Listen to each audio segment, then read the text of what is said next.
everyone. Thanks for joining us on another episode of Living in Santa Barbara, where we shine a light on the remarkable people that bring vibrancy and meaning to our town. I'm your host, Kathy Henry, and in today's episode, we're thrilled to welcome Jackson Gillies, along with his mother, Connie. Jackson is an exceptionally gifted musician and artist, but he's also known for his resilience and positive outlook in the face of challenges. And it's these very challenges that guided them to their final home in Santa Barbara. Now let's meet Jackson and Connie. Hi. Hi. Yo. Thanks for talking to me. Thanks for being in our kitchen. You're welcome. So I met Connie and Jackson through a performance that Jackson did with my son, celebrating 35 years of Footloose with Kenny Loggins. Yes. Yeah. How did you end up there? Well, Jackson and a couple of other teenagers from Santa Barbara raised funds for Unity Shop through a concert called Teens Sing for Santa Barbara. It's 2018? Yeah. Okay. So that was a Unity Shop fundraiser for Thomas Fire and Montecito mudslide survivors. Oh, We yeah. raised about $75,000. And this was another fundraiser that was going to provide funds for Unity Shop and with Kenny and the whole gang again. So It's the same cast. Yeah, it Same was people. a You lot of know, the same some Adderley people. kids, some So the kids who second, just sang and played, and then Kenny, of course. but you're not originally from Santa Barbara. No. So where did you guys come from? Long Island. Jackson was born on in Long Island. And our cousins, who now live right next door, were moving out. They had lived in Santa Barbara, and they moved to Long Island, and they decided to move back. And they were looking for property, so we decided to go with them. They said, "Oh, let's just go on a little vacation." Mhm. I had never been here. And at that same time, Jackson had been diagnosed with hidradenitis suppurativa, which is an autoinflammatory condition that you really have to watch your diet and what you eat. It's dependent upon how your gut reacts. But I saw Lazy Acres and all the organic food and knew that the farmers markets were daily. And within a month, we moved out here. How And old that was that. Jackson Is at the it time? really that quick? Yeah, it was a month. It was exact because I had a dream that we were going to be here by April 15th, and That's we were here right. by And April we were. 15th. Yeah. It was that sudden. Yeah. It was just an epiphany. That Oh, was yeah. the second time we'd moved to another state on April 15th. Yeah. Tax day? It's coming up. Yeah, that's Oh, right. we're not going anywhere. Running Yeah. from the long arm of the law. And he was the star of the school play.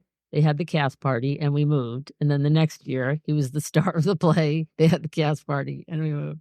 Little day after the cast Yeah. party, Oh, both times. wait. Yeah. So as a It's really teen, funny. this Yeah. is when he was a teenager. I got here when I was 15. Yeah. Yeah. But didn't you, you grew up in New York Uh-huh. and then at the age of 3, Diabetes, yeah. which is a significant part of your life because You probably have a better you said that. recollection of that. So let's than go, let's go back to when he was born. I remember a hot day. I remember it really well. So you were born in New York, Yes. right? Long Island? Yes. And you grew up in Long Island until you were a teen? Mm-hmm. 13, Yeah. somewhere around there. And so weren't you a spokesperson for type 1 diabetes? Is that Yeah. something? For sure. Yeah. For sure. What was the first print ad? We had a friend who this other kid who was going to do it, and he kind of backed out. Mm-hmm. She said, "Jax, do you want to be on camera and talk?" And I was like, "Yes." I was probably like 4 or 5, and I was like, "Attention." And that was the beginning of it. After that, JDRF, the Juvenile Diabetes Research Foundation, I think did they reach out again? Maybe yeah. we contacted them. Yeah, they loved you. Yeah. Once they got hold of him, they Yeah. wanted him. So We- he made PSA TV ads with Mary Tyler Moore and Nick Jonas and Crystal Bowersox. And a town car would pick us up and be like, "Hot diggity, into yeah. Manhattan." Yeah. Were you always a performer? Was he bouncing around the house? Oh, he was actually, he was an early intervention. He was actually diagnosed with Asperger's. So Oh, yeah? yeah, he was nonverbal, hand flapping, toe walking, head banging. And they had teachers come 4 days a week. And he graduated out of that, sign language and all that. And shortly after his graduation from that, he got diagnosed with type 1 at 3. Phase 2. And then at 13, he got the first sign of HS. But that does not define him. Yeah, no, of course not. Although, Thanks. I didn't know. No. This is my little fidgety happiness. Not all the Asperger's left, let me tell you. Oh, I think I have it too. really? I wonder where you got it from. So, well, I mean, I think it's important because I think through the challenges that you've had, it's made you an inspiration and a role model. It's how people respond to challenges that really define a character. Yep. Sure. So there's many reasons why I wanted to talk to you, but that's one of the reasons is because you are a very inspiring person. Well, thank you. You're welcome. Anyway, so coming to Santa Barbara. So it was the quality of living that drew you guys Honestly, here? Lazy Acres Organic Food Department. Uh-huh. Because trying to find things for him to eat, Yeah. it wasn't easy because he reacts to food in a way that is visible to the naked eye. I mean, just literally would come out of his skin. So that was the weather too. Yeah, the weather. Being able to, live. We were in Florida. It's like it's a skin condition. 100 degrees every day and humid, and we were in Florida. We moved from New York to Florida. We were there for almost exactly a year, and then it was so great in the beginning. Was there? Did they have good food there? I mean, was it? That was a challenge. That's what prompted it. I mean, the eastern end of Long Island didn't have a lot of options, but we weren't really focused on that so much because he hadn't been diagnosed. If you see, he has a TEDx talk on his website, jacksonsings.com, and he talks about Bob, which was his first HS flare. It was like a golf ball on his head. So we ended up moving to Florida because New York is pretty much cold and dark from November to March. Kind of thinking, get the blood sugars regulated and exercise and sunshine, and it was pretty great. In the beginning, we lived right on the ocean, and he was surfing, and then he got hit with HS. Could you explain what HS is for people that don't know? It's an autoinflammatory condition that affects the apocrine glands, underarms, inside your groin, anywhere really with lymph nodes. Funny enough, under the arms, the neck, the back of the neck. If you look on my jawline and all the way up, even into my hairline, like those are the most prominent places for lymph nodes. HS textbook conditionally is just the arms, the groin for women under their breasts, and usually there'll be one, then the next one will tunnel. Like it's fluid. It's fluid under the skin that has nowhere to go. The lymph system, the lymphatic system, is basically the trash system of the blood. So when you have unprocessed food that leaks through the lining of your small intestine, like many people do with autoimmune or autoinflammatory, it goes into the bloodstream. The lymphatic system gets overwhelmed, and it comes out to the skin. Yeah. And so what causes that? Who normally... That middle genetic? part is what we're trying to... Yeah. That's the question. Nobody knows how it's caused. Well... There's insulin resistance is something they're talking about now. Some people have it because it's a genetic trait. He was tested at UCSF, and it's not genetic for him. Either was type 1 diabetes. Well, and you've been managing it with such grace and such a sense of humor. And, actually, when I was coming here, I was thinking about how Santa Barbara is kind of like a blue zone and how easy it is to get farm to table food here. Anything. Yes. Crazy. I was thinking about that as we were coming here because I also am careful about my diet. And I think food is really important to your overall health. It's amazing how inaccessible it is to people outside of, we take it for granted, but even just in California, when I'm driving to Anaheim, what are my options? Like, where can I eat? Yep. So true. Yep. On Long Island, I mean, people would think, you're close to Manhattan, but you'd have to drive from New Suffolk to Greenport to find anything that was remotely healthy. You weren't going to find it in King Cullen or Walbaums, that's for sure. But there are I just want to say this, there are 230 million people with this condition. It's termed the hidden plague. Yeah. Because since it's under your arms or in your groin or on your buttocks, or for poor women, oh God, I don't want to think about that. Yeah. It's just horrendous. people don't see it. So people will have it for years and suffer with it. Jackson also has another condition called acne conglobata on his back, which is even worse than the HS. I'd hardly ever think about the HS anymore. Do It's you? kind of Yeah. a joke. Do you Oh, think okay. about the HS? Not really. Yeah, it's Not really the really. acne conglobata is even worse. Uh-huh. And that's another condition. Sub So, condition. yeah. Is that diet related? Oh yeah. Oh yeah. How many years ago? When I lived in Florida 10 years ago, I had nothing. Nothing on my neck, nothing on my chest. From the top, the back of my cranium, below my ass to my mid thigh is completely covered in scars from abscesses in like less than 10 years. Well, it Just started like right that. after pretty much. You had nothing at Teen Star. You had one little thing after Yeah. Teen Star, 2016, and then Is it hormone Yeah. related? Somewhat. Some hormones definitely play a factor. Yeah, because at Everything 13 plays is into when a you're, factor. stress. Yeah, that helps. Yeah. If you just think about the larger system of the lymphatic drainage sites being overloaded, it makes perfect sense. There are a million factors that can bring toxins or, things into your lymphatic system that aren't supposed to be there. Mhm. Just having control. That's why diet works so well. It's Do you like if I think don't that- eat anything that can bother me, nothing Yeah. happens. I don't flare. I mean, do you think all these people, if they would have had a healthy diet from the beginning, that they wouldn't have these issues? Well, there are thousands of people on private Facebook pages that I used to scour through to try to find answers.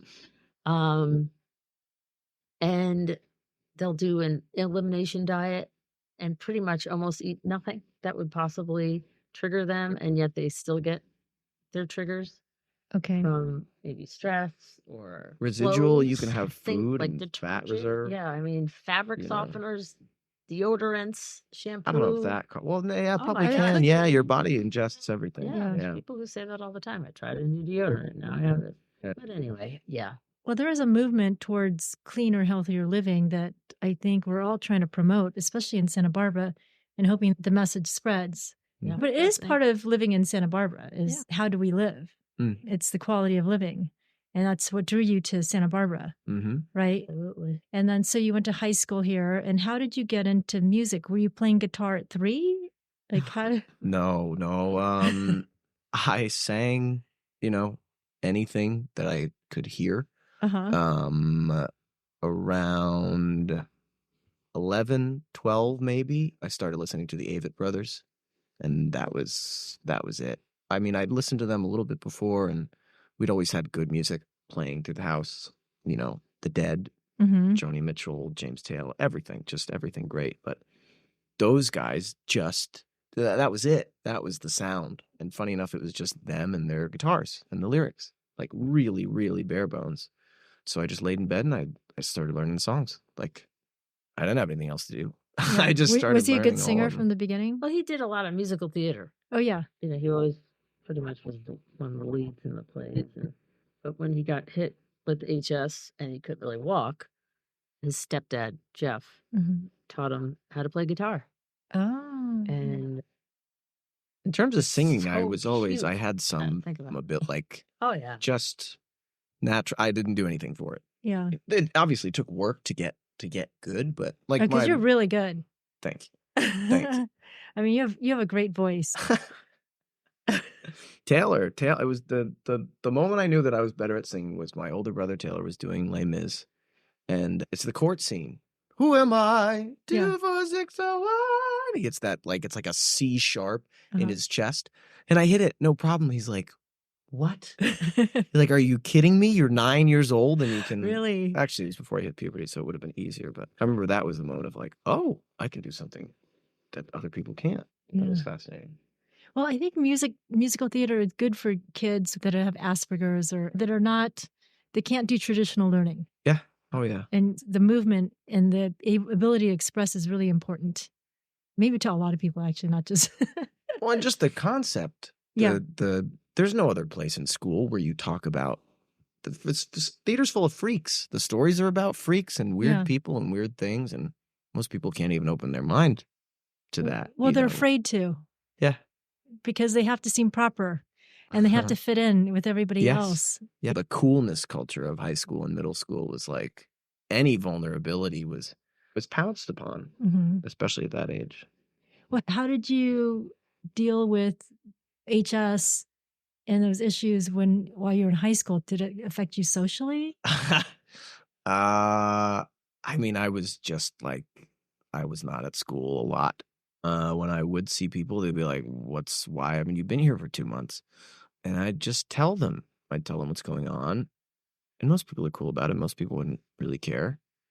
Yeah, socially, I was hard to relate to anybody. Mm. Like most people are worried about crushes and whatever homework. And I was like, I'm laying in bed and I want to die. It's just unimaginable. It was weird to really talk to anybody about that, honestly. But I had good friends.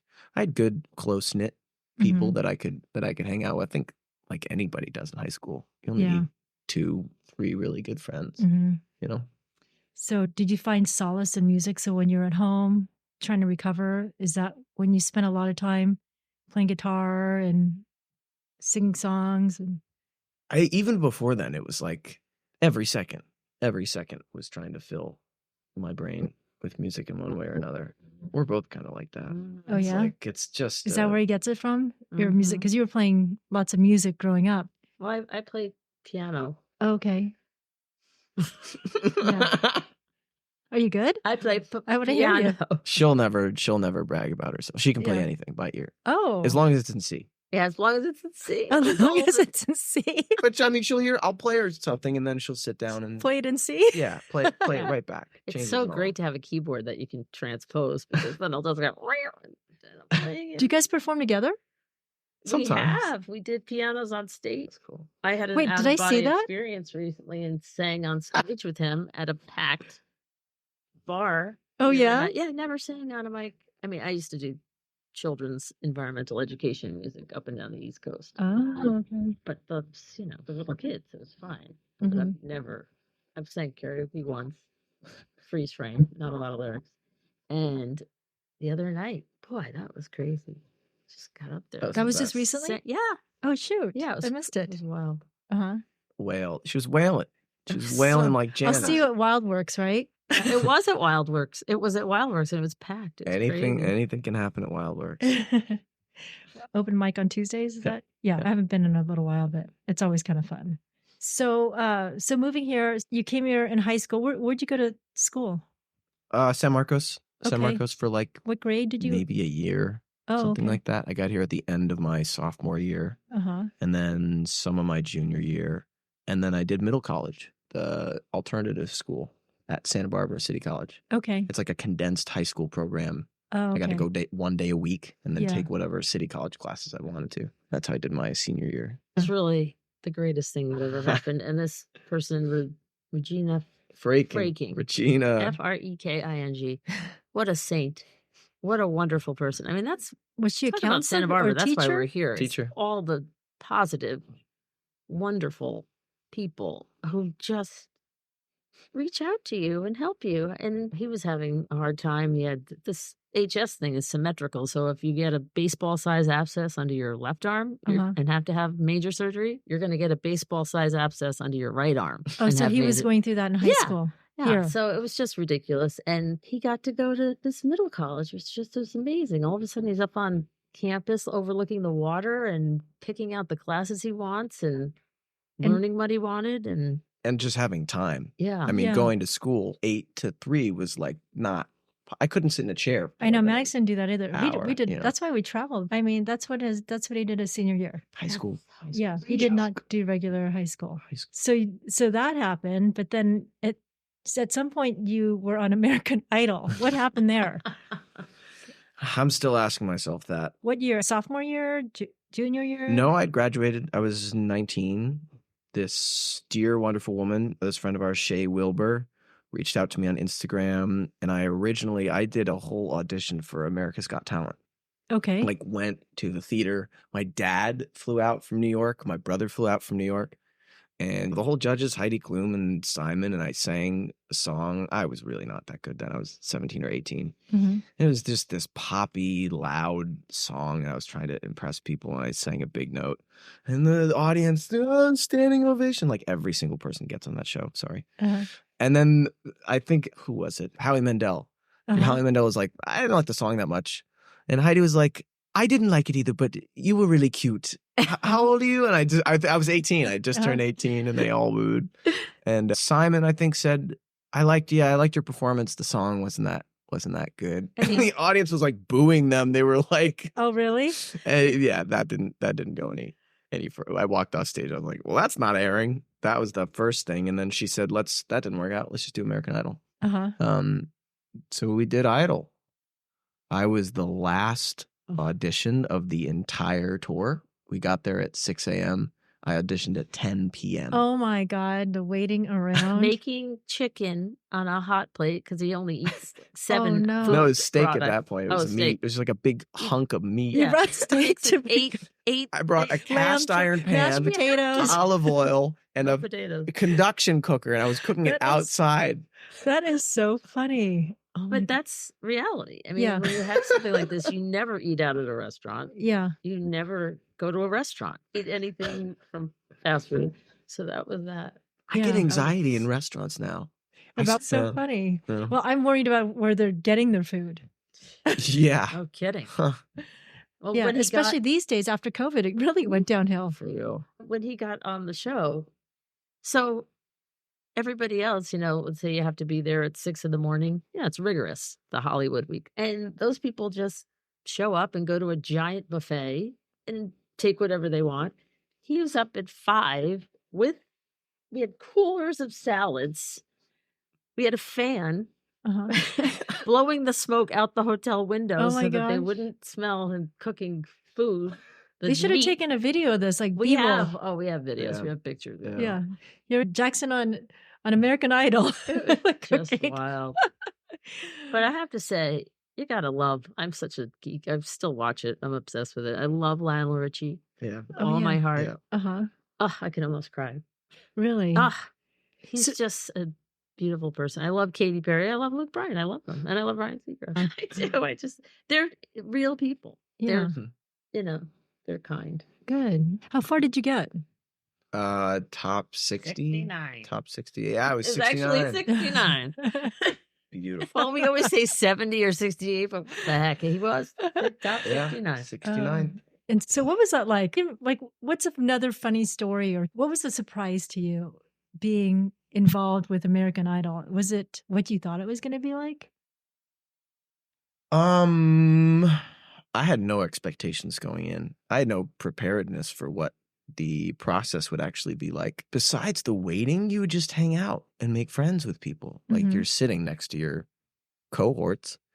So I just talk to people, or I had a guitar in my hands usually, so I just fiddle around and play guitar. The Hollywood Week thing, it's a machine. It's a fascinating machine, the way that whole thing's run with the producers and runners and the directors. And they're pretty fairly honest, but they're also looking for something. Like I did so poorly the very last round. I was on maybe 5 hours of sleep for the whole week. Yeah. Like beyond exhausted. And they could already tell that I was cut.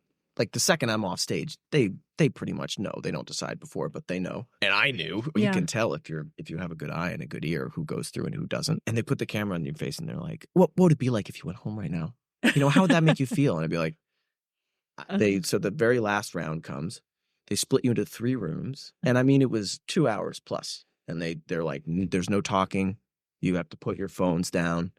And they put the camera in your face. I don't know if I ever told you this. No. But in the kill room, they're going around, they're doing this and all these people, or they're asking that same question. They get to me and they're trying to get it out of me. And I looked at one of the producer, because it's the producer, it's the DP, and then the camera guy. And I looked at the producer, I'm like, you're not getting it from me. I was like, I'm going to go home and I'm going to have a great life. Like right now, I just want to take a nap. Yeah. I was like, I'm not going to be I really wanted to go on. I just told him, I was like, you're not getting that from me. Move on. Were people really authentically that emotional after 2 hours, or were they trying to? Are you kidding? Dude. Plus, after 2 hours of wondering whether you're going to go home or not, you could hear above you in the other rooms, big cheer. Oh, there's one room that went through. Oh, wait, did they divide you up to the rooms that are going to be leaving? Yeah. Oh, you knew if you were like Two Oh, I rooms did not made know it, and that. one room got cut. Oh, I did not. Okay, So I see it. we're outside. All the parents are outside the theater, standing outside the theater. Oh God. And they knew where I guess people were saying who went with who. A lot of parents thought that because they were with you, that you were going through. But I knew the whole thing actually, if we want to be honest about this, the whole thing actually went south when, what's that guy's name? Bobby Bones? Bobby Bones. Bobby Bones says to him, Is he a producer? only so-and-so can do that I was going to do song. a Chris Stapleton song. Yeah. And he was like the mentor. I Oh. said, what do you think? What do you think of this song? He's like, well, if I want to be honest, I wrote a book with Chris Stapleton, and I don't think anybody should sing his songs. Oh, but him. no. He's just got such a powerful, miraculous voice.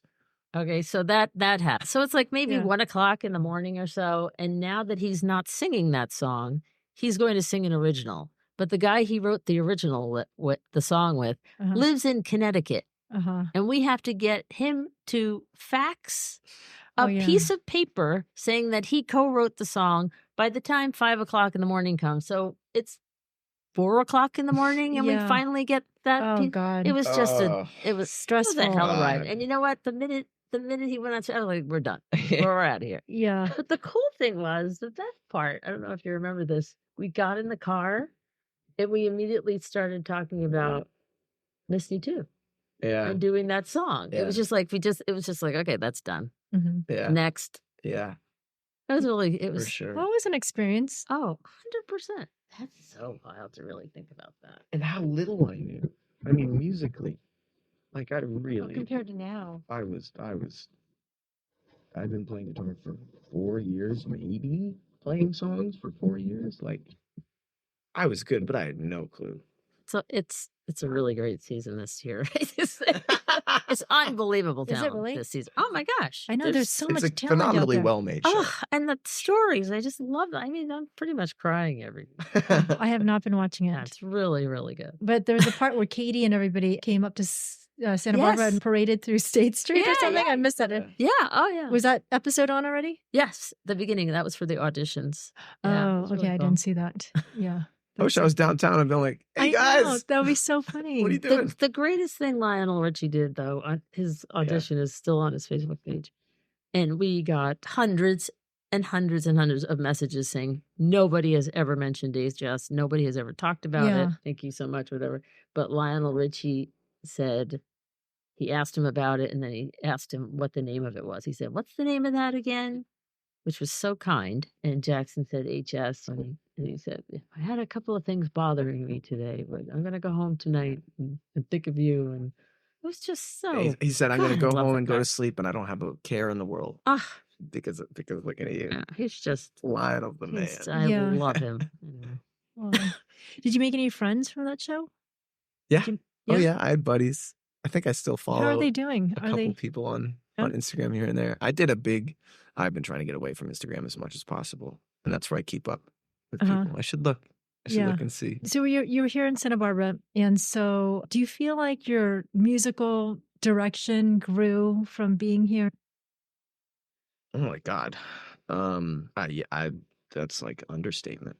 You know, Yeah. it's like, I think God just plopped me here somehow in some freak way, and everything that's ever happened from, I don't really believe in any written plan. Yeah. I think whatever God is just it's a pathless land that leads you to truth and to higher being. You follow and you find, and it's just from instinct. Mhm. So I moved here 10 years ago, and we've just followed our instincts, and I know, just just been appeared before you, like overwhelmingly blessed. it's Like, just fall into your lap, right? seriously. Yeah. 8 Seriously. years. 8 years. 8 years. Yeah.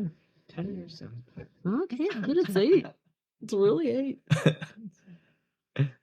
So in what ways has Santa Barbara helped you with your music? At first, it was, I'll call it the old guys training course. So Randy Tico took me under his wing, Mhm. and Maitland Ward took me under his wing, and all those session guys, you know, Tarek. and Tarek, and, you know, they'd be playing a gig at Fig Mountain or whatever, and I'd walk in, and Maitland would go, here you go, kid. Come on. Like the song is playing, they're mid-song, and he's like, come on, take the guitar, come sing a few. Did you feel pressured? Oh my God. Well, I wanted to. Like, that's what I wanted, but it was like, holy shit, I'm on stage with the big boys. Yes. Like, I mean, were you kind of look a little nervous that you're going to be able to keep up with that God, stuff? oh my God. For the first year, for the first 2 years, anytime on stage, I was like quaking in my boots. But that was like a crash course immediately of how to conduct yourself on stage, the energy that comes from a big stage and it being really loud and having people in front of you. Then I just played my fingers off acoustic, doing like little bars, a little bar that used to be on Haley for like 3 hours every other Saturday for a whole summer. Yeah. I mean, it's just there's a good music scene here because there's a good people scene. And Kenny, I think, isn't he a mentor or something? Like, Yeah. Are you friends with him? Like, Yeah. Yeah. I dated his daughter in high school. You did? Yeah. That's how we met. Oh my God. Yeah. She and I dating for a while. And then I was like, is your dad and she's like, yeah. Yep, that's him. Yeah, and I just kept bugging him. He'd be around and he heard me and he was like, all right, kid, you're good enough. Yeah. If I wasn't good enough, he would have been like, that's good for you. Keep doing that. Have fun. Yeah. He's no joke. So it was, I'm sure you can speak to how astonishing it was to have him say, come to my house. Let's rehearse.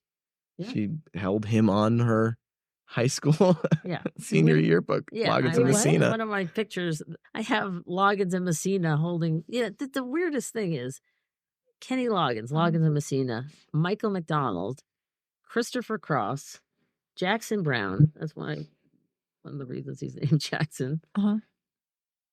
These were all David Crosby.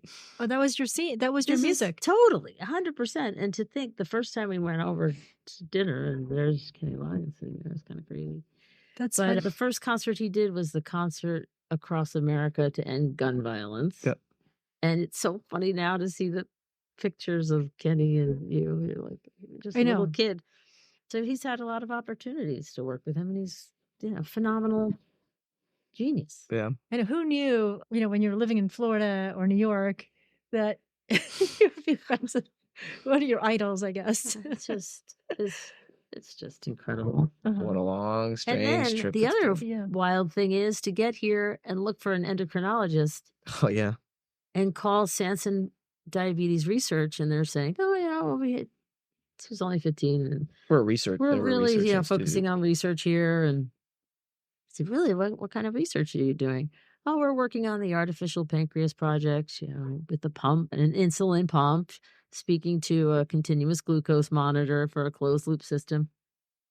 I said, oh, Jackson is in the movie about that, the educational DVDs. They said, we know Jackson from that movie, because every kid gets a backpack with this movie about diabetes, and he was in it. He was the narrator in it. So that's the exact same project that he made when he was 9 that we thought, they'll never do that. Well, Dr. Jordan Pinsker at Sanson Diabetes Research Institution, right here, Research Center, had 250 international participants get the FDA approval for continuous glucose monitor to hook up with the insulin pump. It's just I was one of the first people in the trial for the movie that I made. That's so it was completely. We had no idea. Yeah. We had no idea that was here. I know, all the time, right? All the time, pretty constantly. Yeah. It's all the time. It's like average Santa Barbara experience. Oh my God, that is so funny. There's a million things like that, though. So you left though. Yeah. You left. Yeah. And then now you're back. Yeah, just for what happened there? 8 months, 9 months. Did you intend to come back? Or London? Yeah, I went to London 2019. Was that a short program or what? No, what was COVID. That? Shut it down. Yeah. It was the last plane out of London. Wednesday, March 10th, I was watching the NBA, and then the Dallas Mavericks game, the court cleared, and then the game was canceled. And she was telling me for a while, like, this thing's going to get worse. Yeah. I just sent you a mask. We were in Hawaii and it's bad. And I was like, no, come on. You can't be serious. I sent him masks on January 15th. Yeah. I had a t-shirt made. It says, keep calm. I don't have coronavirus. I wore it on the plane to New York in March when DP was going to play at Carnegie Hall. Oh my And God. I only went because I was worried about Maddox. And so I could follow him around with like a mask. And then I thought, you know what, I'm just going to give up. And then I went to every single Broadway show because I knew it was going to shut down. And we saw the last Broadway show. Oh, and then it was over. man. Oh my God. Wow. That's what happened. And then we went to the desert. Yeah. Oh, that's That's such a great idea. Oh, that's awesome. Yeah, I went to Joshua Tree. You would have loved it. I know. I really got to go. Traveling is, I'm getting a grip on it finally, but traveling is hard. Food, you know. Well, I know, but we watch our diet. If I can get still have a organic place meat there? anywhere. No, I sold my friend a ranch, Oh, 17 acres oh my God. by Pappy and Harriet's. Pappy and Harriet's, that's where I want him to play someday. I know. Oh, yeah. Pappy Well, they and were Harriet's outside barbecue. doing open mic until COVID happened, Mm. and then until it got sold too. Let's book a show. I'll do a little. It's once the harder album now. comes out. It's new owners. They got, I don't know, But they have a big Grateful Dead scene. And they do. He's the bomb on the Grateful Dead. There you go. Oh Yeah. yeah. There you go. Well, I mean, I know some people out there. Right on. I mean, I know some places you can play. I don't know people at Pappy and Harriet, so. Oh. But we could And try. what are you good for? I don't know. I don't know. You're good for a lot. Yeah. So wait, so what are you up to now? You have a new album? Yep. Album or Debut album. Album. First debut album. debut album? Yeah. Mhm. Yeah. Tell us about that. I spent, when did I start this record? October. Not this October that happened, but the one before. So well over a year and a half. I have tried to make records, EPs. You know, I've had songs that have come out, but I've always dreamed of having like a collective work. Those are my just albums that you put on front to back, or that was my Everest. So I was in the process of trying to figure out how to record in this little hut, this little cabin that I have, different mic placements and whatever. And I am such a neurotic perfectionist that I would always re-record everything. I'd get a take of something. I can do that better. I can do that better. And so I just started doing demos. The first song I did was Spring, and that's just one microphone in front of me, no metronome, no click track. And I was like, oh, that's some bass to that. I could have bass in 5 minutes. And I was enjoying myself. I wasn't thinking about how good it was or like who was going to listen to it or the outcome. And that's how I made the whole rest of the record. It was kind of a vehicle for me also to learn about mixing and producing and the whole process. So you did all of it yourself, every instrument and all the mixing and producing is all done by yourself? Mixing and master. There's violin on track 6 that was done by my buddy Chase. Track 3, there's one acoustic guitar part that's done by my buddy Trevor. And there's like one drum hit on the first song that my friend Christian did, but all the rest was just me. Wow. And I so each song had like, I don't know how many versions, but I have the core thing. Once I got the song, once I got the performance, that stuck. And then I figured out, okay, how do I build around that? And how do I build organically around it? How do you make a record that really pushes and pulls with tempo and with dynamics? So that took many, many tries to find out. And even still, I listen to those records. I'm like, I could have done that better. And I could do this and this and that better. But well, maybe at your live concert, you could make rearrangements of the song. You already did. It's so funny when I listened to Spring just from this weekend. He had a pre-album release at Lost Chord Guitars in Solvang. And Spring is a little different. And I sing it differently every time. No, there's a little change. I was like, oh, I mean, the mixing. Mixing is the playing the instruments is easy. Writing the songs is easy enough. It's a whole other thing. But most of what came from this year is like mixing and mastering. That's a whole. Those two are different hats. So I used the record as a learning template, you know, to do that. Well, I mean, you have a great little creative space. I would feel compelled to write music in this cabin. So wait, what kind of music? What inspired you? The Dead? This album is like Bon Iver's first record was huge in rotation, which he recorded himself in a hunting cabin with a single $100 microphone. Oh. It's called For Emma Forever Ago. It's under the category of really sad songs that are also beautiful. You know, finding finding peace and acceptance and gratitude in the suffering that you've had and making something beautiful out of it. You were also saying, you greatly pointed out that another theme is most of these songs are addressed to myself. I'm Well, kind it of talking to sounds like myself in them. It seems like it would resonate with you. I mean, you've gone through a lot, right? Yeah. But you've also come out of it with a beautiful story. Yeah. It's like a letter to himself. Mm-hmm. Oh, I just love it. I just really love it. And I wanted you on because you're such a super mom. You've been so supportive, and you both have a great dynamic with each other. You know what? I'm Oh, very look at this. They're blessed. high-fiving I'm each very other. blessed to have ushered him into this lifetime. Yes. I feel very blessed that I was chosen. Uh-huh. And I think he's been around for a long, long, long time. I mean, I've been around, but he's been around for a long time. But you're so dedicated. Some kids don't get the benefit of a parent like you. Mm-hmm. Well, he's so damn humble. It's annoying as hell. It's really unbelievable. Like his Facebook artist page on Facebook, obviously it's so lame I do it, but he just, first of all, social media is such a trap. He doesn't want to get into it. Yeah. You know, he doesn't want to go down that rabbit hole. It wastes time.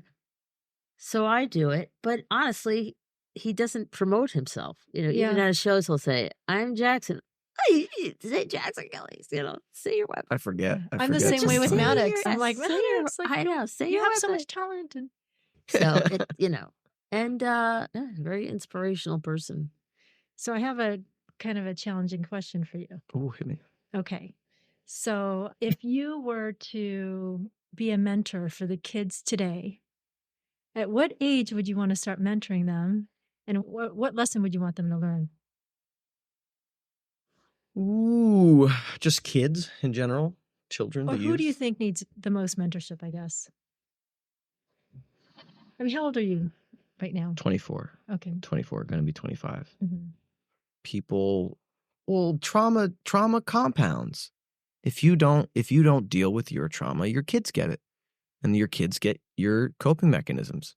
So like, I walk through airports now and I see 8-year-olds and they have 2 devices. Yeah. In either hand, or they have one and the mom is like chomping down on a burger and the kid's just ingesting the entire internet. Those are practices that are already happening. I didn't have that until I was 18 or 19, and it still fried my brain. So for children to have that power is deeply concerning. I don't know what I would say to young people other than just follow the truth. Just follow the thing that feels right. It's like spend a lot of time in silence. Sit at the edge of your bed and think, what am I doing? What am I actually do? What is my purpose? Crystallize your purpose. Crystallize the thing that you put yourself here to do. The more noble your aim, the more noble your purpose, the better, generally speaking. But to sit with yourself in silence and be honest and be like, what can I do to make myself better? And not, what can I do to make myself feel good right now? Yeah, there's a lot of distractions out there. God, I can't even imagine. I can't even imagine. There's no time to having think. a child that would be able to look at some of these ridiculous things that people just look at all the time. Guns and boobs and skiing and cats and fireworks. Look up. Look up. There are birds up there. Yeah. You know, there's nature up there. There's hummingbirds. It's good to take a break, you know, and consciously take a break and go out and feed the scrub jays. Yeah. Get away from it. Well, and that's why I was telling you got to see that movie Source about meditation. I think, imagine if everybody did a 1-week meditation, it might make them see things differently. For 10 minutes. 10 minutes. I don't know if most of the population can set a timer on their phone for 10 minutes and not. I have trouble doing it. And I'm really hard time. Deeply disciplined in like trying to be meditative. Yeah. You can't, your brain won't allow you to shut off, you know? So we have to say, I wonder if this will be aired by the time you're what is it? Just want to say that he's going to have a big concert for the album release. The album's called High and Low, and it's going to be Friday, April 26th at the Alcazar Theater in Carpinteria, which just got a gorgeous upgrade of sound system and all that from a Oh, really? from a benefit that Double Wide Kings did, but other people might have helped that along. Hopefully this will air by then. Yeah. It's Jackson's debut album release at the Alcazar Theater in Carpinteria, and it's going to be on Friday, April 26th at 8 p.m.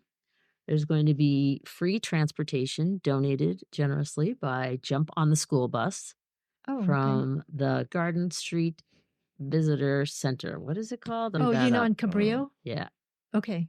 On the corner of Cabrillo and Garden Street. Yeah. Garden State. So the first 40 people get a ride to and from the concert. What time is the concert? 8 o'clock. Okay. The Jump on the School Bus will be there waiting for the first 40 at 6:45 p.m. And it's $10 at the door. And Jackson's going to play his album and some cuts from the second album. He's going to. Oh, you're working on a second album? He's already got that. Okay. All ready to roll. What's the name of the album? The first one's called High and Low. High and Low. Yeah. Okay. And how do they find your music? Yin and Yang. High and Low. JacksonSings.com. Or just Jackson Gillies on whatever anybody And listens how do you to. spell Gillies? Gillies. And Jackson is spelled? Jackson. All right. Yeah. Well, thanks, you guys. Thank You're you. welcome. I wanted to have you on here because, like I said, I think you are an inspiration to a lot of other people for having a great attitude and following your dream. Thank you. Yeah. Thank you very Thank much. you so much. And you're a So fun. super mom. Amen. So are you. So yeah. Amen to that. Yeah. Thank you. Okay. All right. Ditto. Thank you once again for listening. If you caught this episode before Jackson's album release party, it will be held at the Alcazar Theater in Carpinteria on Friday, April 26, 2024 at 8 p.m. You can also find Jackson on jacksongilliesmusic.com. That's Gillies. Now it's time to listen to one of Jackson's original songs, Pretend. But I got fooled again.